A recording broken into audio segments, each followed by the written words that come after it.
What's going on, guys? My name is Tyler. I'm part of the FF Mediators here on the Face Off Sports Network. Week one is finally here. We finally made it through the long off season. I'm ready to give you guys my top 12 tight ends, as well as some streamers, who may be available on waivers here. So let's hop into it. Let's hop over to our lovely friend here at Tier Maker. So let's just start off at the top. These tier one guys, these are the guys that you all expect to be there. For me, we're going to start off at the very beginning with our tight end one. He was the rookie tight end from last year. I'm going to take Brock Bowers here. We're going to put him at tight end one. If I can get my computer to cooperate here, we're going right up here. All right, got him there finally. So Brock Bowers, tight end number three as far as points per game last year at 15 and a half. He finished the year with 112 receptions, 1,194 yards, and five touchdowns. Obviously, he is the tight end one, and probably the target one on the Raiders offense here. So I look for him to continue his dominance from last year until somebody steps up and makes him their top threat for a defensive team to kind of stop. I don't see any reason why he doesn't continue the dominance that he had last year. Second up here, another guy in the top tier for me is going to be Trey McBride. I truly think that, he is in line. He could have the tight end one season. If I'm not mistaken, I think he has the easiest or second easiest strength of schedule for a tight end this year. And the Cardinals offense, we saw it last year. Marv wasn't as good as he looked or as he should have looked. And Trey McBride really was probably the target one on that offense for Kyler Murray and the Cardinals.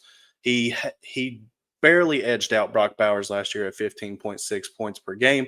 That was number two in fantasy points per game last year. And he finished with 111 receptions, 1,146 yards, and two touchdowns. So he actually finished with just a few less yards and three less touchdowns than Brock Bowers. I could easily see those scripts kind of flipping this year. And so for me, McBride is going to be my tight end two to start your week one here. Next up, we're going with my tight end three, and that is going to be none other than George Kittle. Um, what do we have to say? George Kittle is an athletic freak at the tight end position. He continues to put on a show whenever he plays, and this offense is banged up. We're looking at an offense that just got Jawan Jennings back. We're looking at Ricky Pearsall as our wide receiver one currently. There's no Brandon Ayuk in the picture. Obviously, no Debo Samuel anymore. So I think Kittle's going to step right in. He did that last year with Brock Purdy. He became his number one target as well. You'll see the trend here in the tier one tight ends, at least so far. And for me, they're all their tight end ones. The target ones on their offense. For me, overall, these guys are the standout above the rest. And I think they're really going to give you an edge if you were lucky to get them in redraft this year.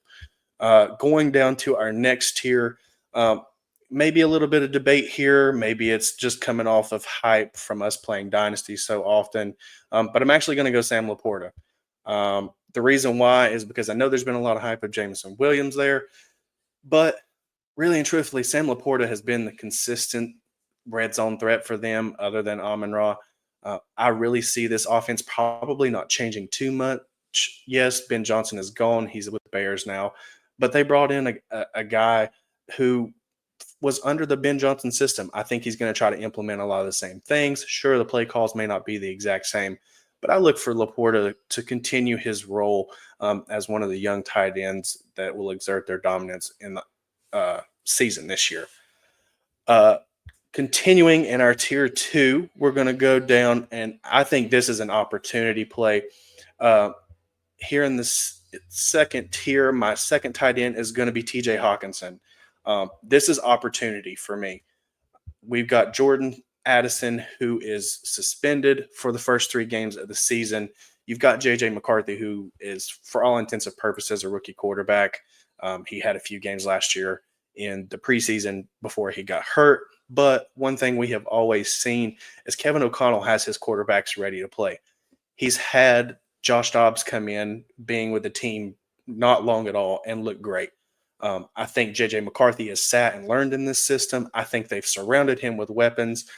Even though Addison is not there, I think Hawk can step up in this in this first week here and really be the second target in the offense. And so for me, I don't see any reason why TJ Hawkinson could not finish inside the top 5 tight ends this week. Next up is going to be one of my favorites in the current situation he is in, and that is David Njoku. Um, really and truthfully, he's in a great situation. He has Jerry Judy to compete with. Cedric Tillman, sure, he looked okay, but there's not been a lot of preseason buzz about Cedric Tillman. And I really like Njoku here. Uh, in this offense, he could be the second target. And last year, you're talking about a guy who had 13 and a half points per game. He was number 4 overall, just behind the likes of McBride and Bowers. And that's nothing to scoff at, guys. So I think this year he only continues to go up with Joe Flacco throwing in the ball. Sure, if the rookies get involved later on, it'll be a little bit of cause for concern, but that's not the case right now. And so for week 1, I have David Njoku here as my tight end 6. Um, Next up, the guy we all know, Zeus, Travis Kelsey, right? The newly engaged man. He is my next guy up here. And really and truthfully, I see the same opportunities that TJ Hawkinson has here with Kelsey. Yes, him and Mahomes have dominated fantasy for years, but at this point, Rasheed Rice is off the board. He has 6 games that he's not going to be in. You've got Xavier Worthy, who is more of your field stretcher, that deep threat guy. And I really think Kelsey will be able to sit down in zones like he's always done and thrive in that intermediate pass game for Patrick Mahomes, at least until Rasheed Rice can come back and actually, get some footing underneath him there. He was the fantasy points, like as far as last year goes, fantasy points per game, he was 12.6. He was number 6. So you see the trend. These guys that have high fantasy points per games from last year, they're sticking up here at the top. And really and truthfully, that's what we're looking for at the tight end position, right? Studs are always going to outshine your streamers. Keep that aware when we say, yes, we want these tight end streamers. These are teams that you've punted on and you didn't get these elite guys. You're looking for guys who you're just trying to make a right choice at tight end coming off the waivers or at the very end of your draft. Somebody who has an upside versus some of these elite guys. So just keep that in mind. Johnny Smith last year was a tight end 4, and he was way late, I feel like, in drafts. So it just depends on the changes, everything like that. But, within reason, look at these guys here. My next guy up is going to be Mark Andrews. I know a lot of people are tired of hearing Mark Andrews' name, and a lot of people are concerned about Isaiah Likely. And for me right now, I'm really not, honestly. Mark Andrews, last year, I believe he had 11 touchdowns. Sure, he didn't have the most receptions, only 673 yards, but last year was a target year or a touchdown year for him. Yes, he'll probably regress a little bit in terms of touchdowns, but he's still on an elite offense with Lamar Jackson. And I think he still gets the lion's share of the tight end workload until they completely phase him out and they just have Likely in there. I'm willing to take the bet on Andrews, and we'll see how it progresses through the season as we continue to do these tight end ranking videos. And then now we're going to skip down to my tier 3 of tight ends.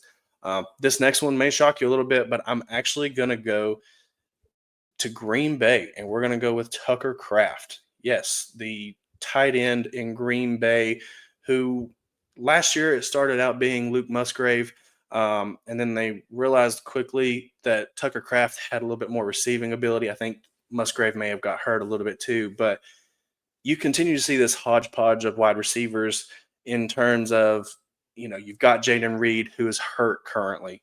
You've got Romeo Dobbs. You've got Dontavian Wicks. You've got Matthew Golden, who they just spent a first-round pick on. Nobody knows where those guys are going with the ball.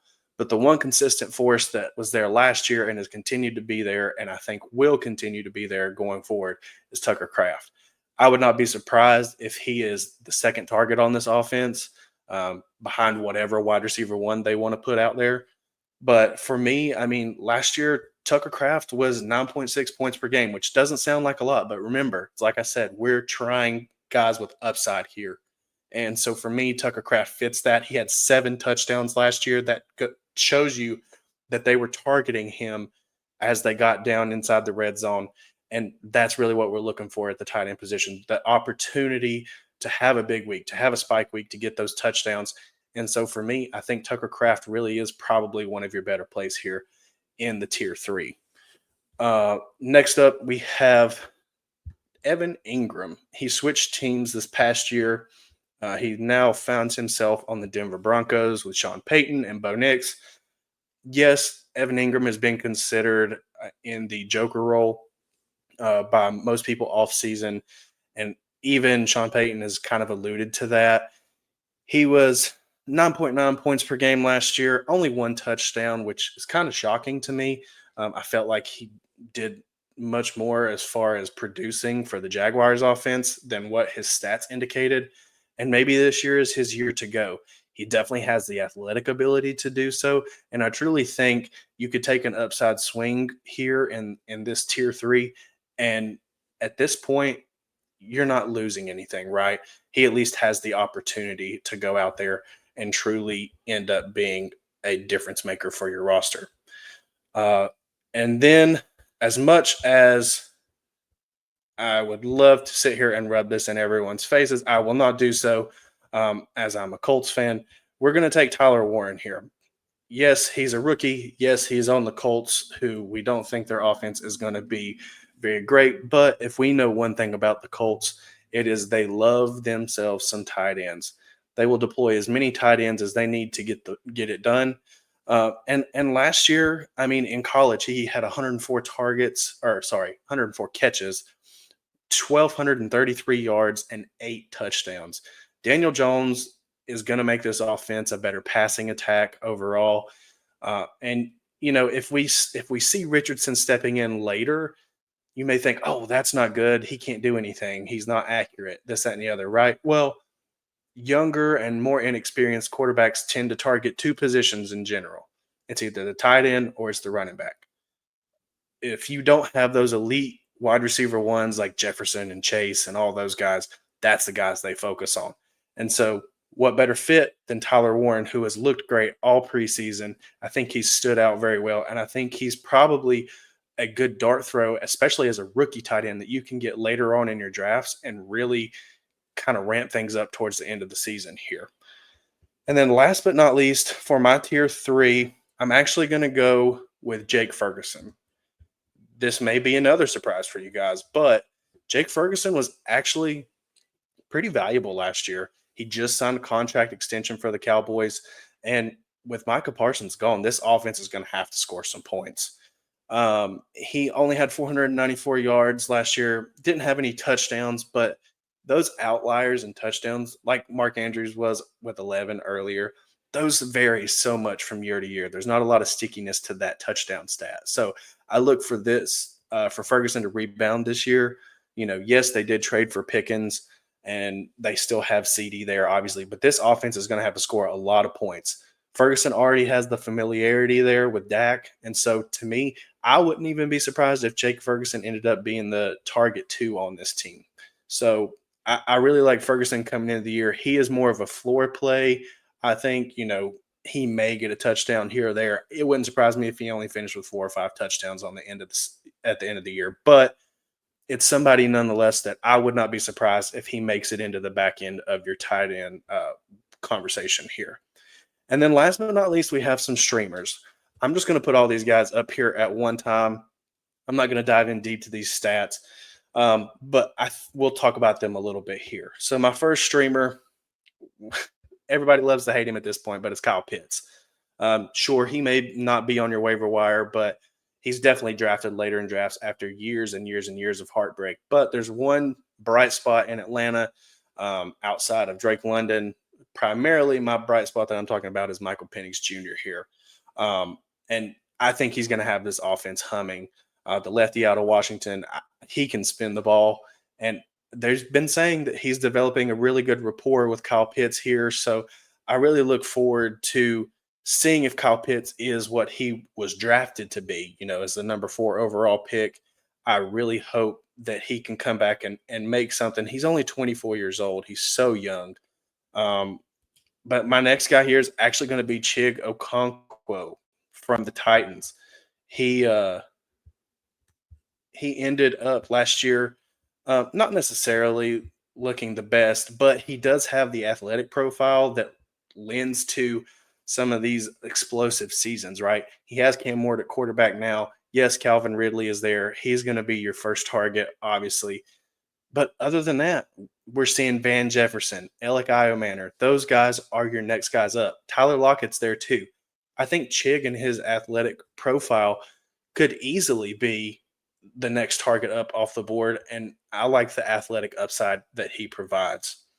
Next one off the board here is going to be Brenton Strange, and this is going to get some love from my other mediators here. Let me find his jersey. Here he is. Brenton Strange for the Jags. Obviously, we talked about Evan Ingram departing from the Jags earlier. The guy to step in there is Brenton Strange.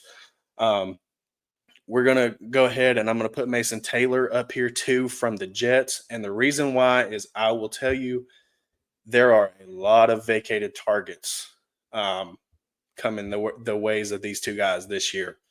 Went back and looked just from last year, right? So looking at offenses last year and trying to project, okay, well, what do we see in terms of availability and opportunity, right?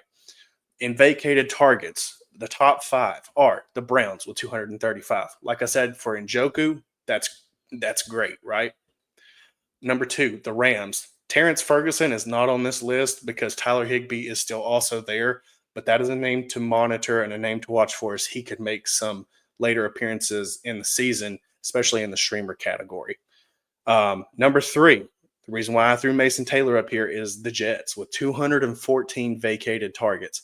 Guys, Garrett Wilson and Brees Hall are really the only targets there. At this point, we don't even really care who the wide receiver 2 is, if it's Alan Lazard, anybody like that. I'm not worried about those guys. Mason Taylor is talented out of LSU. He had a Hall of Fame tight end as his dad. So give me Mason Taylor, right? Like I'm willing to take the shot as a streamer, right? These guys may not necessarily hit week 1, but they have the opportunity to do so if you didn't get one of these elite guys in your redraft. Number 4 is the Jags at 213 vacated targets. So only one target vacated less than the Jets. Yes, they have more, target competition there. You've still got Brian Thomas Jr. You have Travis Hunter. You have Parker Washington. All those guys.